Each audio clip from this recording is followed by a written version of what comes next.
एक बार फिर भारत ने यूएन की सिक्योरिटी काउंसिल की ओपन डिबेट में पाकिस्तान की जमकर धुलाई कर दी है। दरअसल यूएन सिक्योरिटी काउंसिल में चिल्ड्रन एंड आर्म कॉन्फ्लिक्ट को लेकर एक खुली चर्चा हो रही थी। इस दौरान पाकिस्तान के प्रतिनिधि ने भारत के खिलाफ बेबुनियाद बयान देने की कोशिश की। अब इसके बाद भारत ने भी पाकिस्तान को इसी मंच पर खुलकर करारा जवाब दिया है।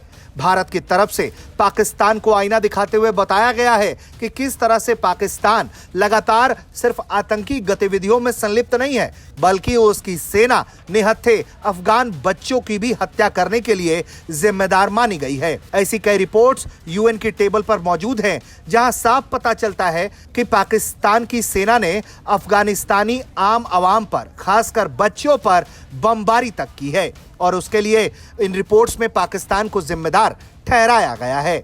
I'm constrained to respond to the politically motivated remarks made by the delegate of Pakistan, one of the grave violators of the CAC agenda. Pakistan is casting unwarranted aspersions over UN processes and also smearing India at various discussions to pursue their nefarious agenda.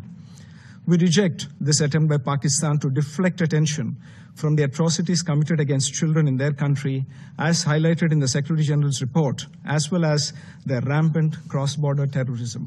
India had undertaken non-escalatory, proportionate, and focused attacks that targeted 9 terrorist infrastructure sites on the 7th of May 2025 in response through Operation Sindoor. The terrorists killed in these attacks were given state funerals by Pakistan, and yet they try to preach to others. The Secretary General's report on CAC provides details of serious violations against children in armed conflict in Pakistan.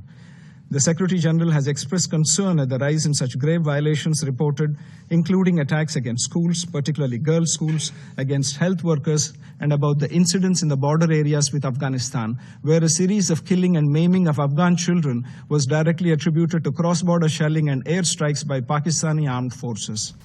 जाहिर तौर पर पाकिस्तान हर मोर्चे पर भारत के खिलाफ propaganda करने की कोशिश कर रहा है, लेकिन भारत हर मोर्चे पर, हर मंच पर पाकिस्तान को उसी की भाषा में जवाब दे रहा है। यूएन के सिक्योरिटी काउंसिल में हुई इस डिबेट के दौरान भी भारत ने ठीक पाकिस्तान को उसी की भाषा में समझाया है और पूरी दुनिया के सामने उसे एक्सपोज कर दिया। ब्यूरो रिपोर्ट, भारत तक।